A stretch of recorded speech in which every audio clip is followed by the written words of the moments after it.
کربلا کربلا کربلا کربلا۔ بسم اللہ الرحمن الرحیم۔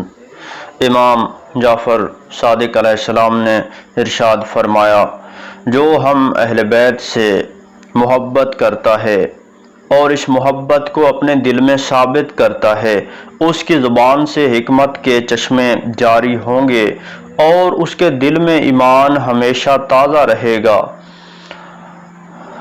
ناظرین، محبت اہل بیت ایک حقیقت کا نام ہے۔ اس محبت کی بہت زیادہ اہمیت ہے۔ رسول خدا صلی اللہ علیہ وآلہ وسلم کے فرامین ہوں یا ائمہ اہل بیت علیہ السلام کے اقوال، ان کی روشنی میں ہمیں محبت اہل بیت کا درس دیا گیا ہے، ہمیں محبت اہل بیت کی دعوت دی گئی ہے۔ محبت اہل بیت ایمان کا جزو ہے۔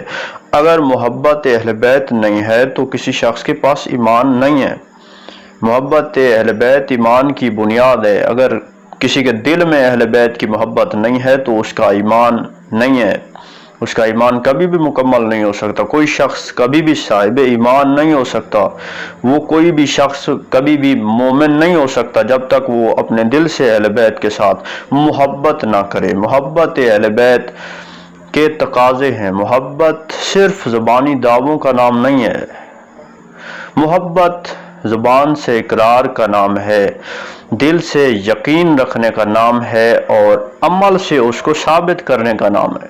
اگر ہم محبت اہل بیت کا دعویٰ کرتے ہیں اور ہمارا عمل اہل بیت کے فرامین کے خلاف ہے تو اس بات کا مطلب یہ ہے کہ ہم حقیقی معنوں میں مومن نہیں ہیں۔ مومن کا بہت بڑا معیار ہوتا ہے، مومن کی بہت بڑی پہچان ہوتی ہے۔ حقیقی مومن وہ ہے جس کے دل میں محبت اہل بیت ہو۔ محبت اہل بیت جس کے دل میں ہوتی ہے وہ اہل بیت کی معرفت رکھتا ہے، وہ علم حاصل کرتا ہے، وہ عمل کو دوست رکھتا ہے۔ اس کی نظر میں اس دنیا کی کوئی اہمیت نہیں ہوتی، اس کی نظر میں ایک مقام ہوتا ہے، اس کی نظر میں ایک منزل ہوتی ہے۔ محبت اہل بیت نام ہی اسی چیز کا ہے کہ ہر فانی چیز کو اپنی نظر میں نہ رکھا جائے۔ فانی دنیا کی کوئی اہمیت نہیں، اس لیے ہمیں اپنے دلوں کو اہل بیت کی محبت کے ساتھ لگانا ہوگا۔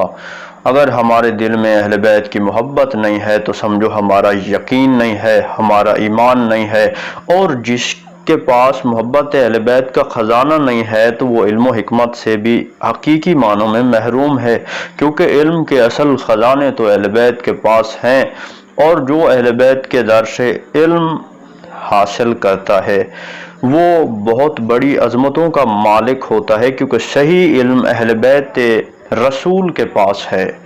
اہل بیت نے جو علم پہنچایا وہ علم واقعی ایسا علم ہے جو حقیقت پر مبنی ہے۔ تو جس شخص کو بھی ہدایت چاہیے اسے اہل بیت کے در پہ آنا ہوگا، جس شخص کو حکمت چاہیے اسے اہل بیت کے در پہ آنا ہوگا، اور جس شخص کو ایمان چاہیے اسے اہل بیت سے دل لگانا ہوگا۔ اگر ہم اہل بیت کی محبت کا صرف دعویٰ کریں تو یہ بھی کافی نہیں ہے، صرف دل میں یقین رکھنا بھی کافی نہیں ہے۔ محبت اہل بیت کے درجات ہیں، زبان سے اقرار کا نام، دل سے یقین رکھنے کا نام اور عمل سے ثابت کرنے کا نام، یہ ہے حقیقی محبت اہل بیت۔ میری دعا ہے کہ اللہ تعالی ہم سب کو محبت اہل بیت پر قائم رکھے، کیونکہ یہ دنیا اور آخرت کی نجات کا باعث ہے۔